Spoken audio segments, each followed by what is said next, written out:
Okay, so continuing then to look at major sporting events and hosting major sporting events, we now need to look at some of the benefits and some of the drawbacks potentially to a country or a city if they decide they want to host a major sporting event. So we'll start by looking at some of the benefits. Now, one of the most obvious benefit to your country or to your city is that by bringing a major sporting event, it's going to create potentially a lot of jobs.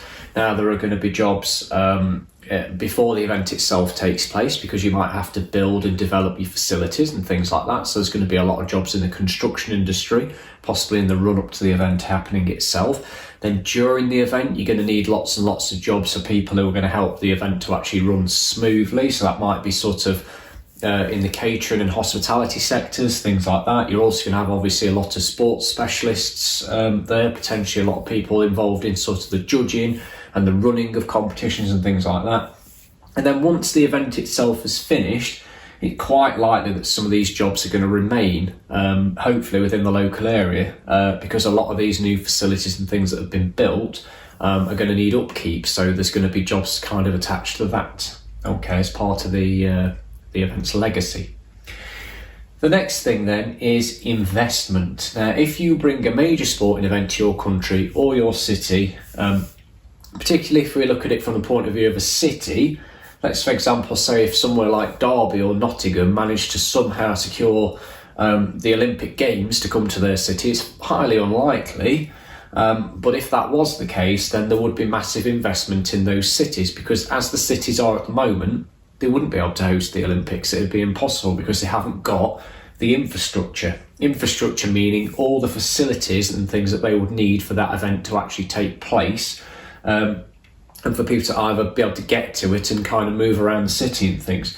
An example of that might be that, if let's say that Derby or Nottingham did get the Olympic Games, one of the first things that they'd have to do is they'd have to improve public transport and transport links between the cities and around the cities, and also somewhere like East Midlands Airport might need upgrading as well so that it can cope with increased passenger numbers, because you might get millions of people potentially wanting to come to the city all in one go, and the transport system as it is would not be able to cope. So you tend to find there'll be a lot of investment in things like infrastructure, improving roads, improving public transport, perhaps building bridges, improving the facilities at the airport. And also you'll probably find that there'll be investment in other areas as well, just generally making the cities nicer places to be, because you're quite likely to get a lot of visitors. The cities obviously want to show themselves in the best possible light, or the government of the country will want the country to be seen in the best possible light. So it can result in a lot of investment.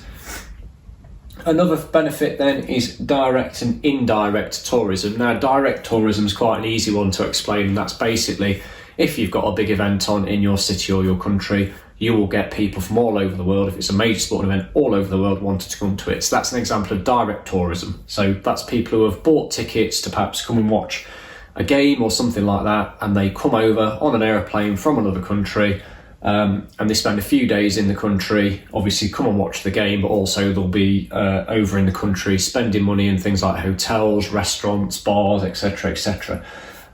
You also though get indirect tourism as a result of major sporting events. So that's because once the major sporting event's been held within your country or within your city, it kind of puts that country or that city on the map, and people will be like, oh, that's the place where the Olympics was once held, or oh, this is the town where a famous World Cup game took place, let's go and visit it. So you can end up with years and years down the line, indirect tourism as a result of you hosting a major sporting event, people wanting to come and kind of have a little look around, even though the event itself is long gone. Another one then is the commercial benefits as part of hosting a major sporting event. So commercial benefits is basically, once it's been decided where a major sporting event's going to be, a country or a city, you will find a lot of companies wanting to kind of get their brands known and get their brands shown around that country or that city. So let's, for example, say it's Nottingham that's got a big sports event being held, something like that. You will have a lot of people ringing up the council office in Nottingham saying, oh, do you mind if we put some banners up, some adverts up, we'll pay you millions and millions of pounds, because they know that this city's going to be on TV a lot and in the media a lot. They know that if they can get their company logo and company name shown in as many places as possible, it's quite likely it's going to be shown on camera and make that company potentially lots and lots of money. So lots of money can be made potentially from sponsorship deals and things like that, companies wanting their name to be associated with the particular event or the particular country or the particular city. Another positive benefit of major sporting events is increased participation. That's a fairly obvious one, but it kind of works in two ways. Number one, if you have a big sporting event within your country or within your city, then it's obviously going to get people's attention. And if it's a sport that's perhaps not normally played within that country, it might mean you suddenly have increased numbers of people wanting to play this sport, this new sport. But it will also happen if it's something more traditional. So something like, let's say, a football competition came over to this country.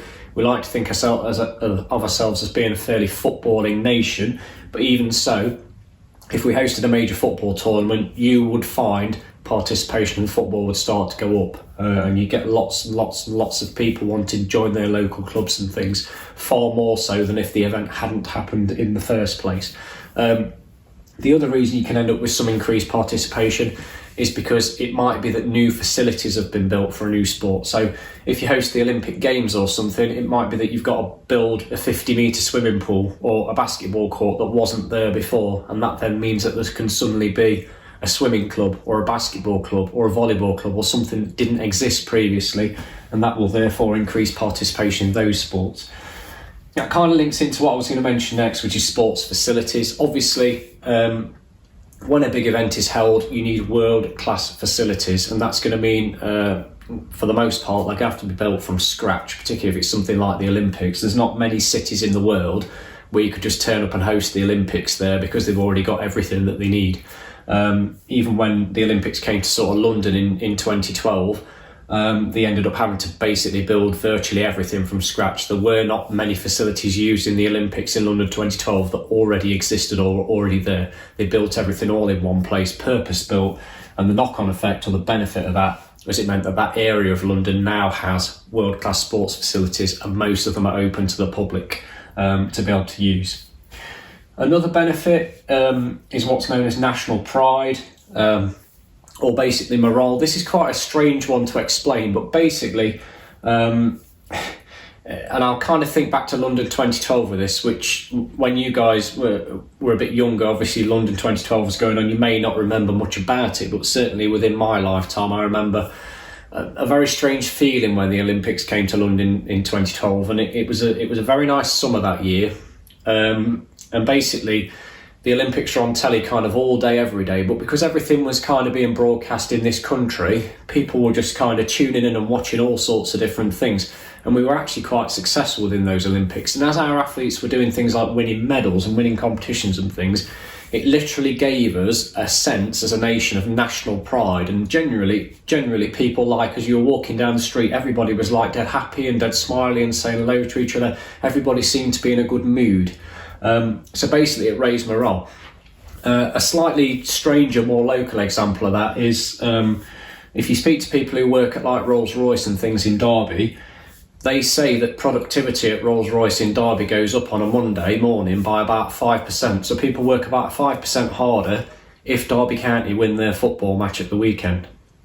And again, that's to do with like morale and the feel-good factor and things. If your sports team are doing well, people tend to be in a better mood, work a little bit harder, and as a result be more productive. So that can even be something that kind of happens locally. But yeah, if we're looking at it from the point of view of a major sporting event, if your country's doing well or if you're hosting something, it's something that people can really, really be proud of and get behind, and that feel-good factor is very, very powerful. The final one that I want to talk about is status and what's known as a shop window effect. And basically, one of the major benefits of hosting a major sporting event is you get to show your country or your city in its best possible light to people all over the world. So basically, it can help to raise the status of your country. A lot of countries in the past have kind of capitalised on this. A more recent example might be when the Olympics went to Beijing in 2008. It was China's chance to show the entire world just how modern and how powerful they were, how much money they got, how brilliant the facilities and things could be. And that's what's known as a shop window effect. It's basically a chance for you to show you a snapshot of your country in its best possible light, and then obviously people will hopefully have a higher opinion of your country. What they didn't tell you, or what a lot of people didn't tell you when the Olympics went to China in 2008, is that they knocked down loads of people's houses and didn't give them much choice to build all these brilliant facilities on. That was kind of one of the stories behind the scenes and things with it. But a shop window effect can be very, very powerful, as can all of these things in terms of being benefits.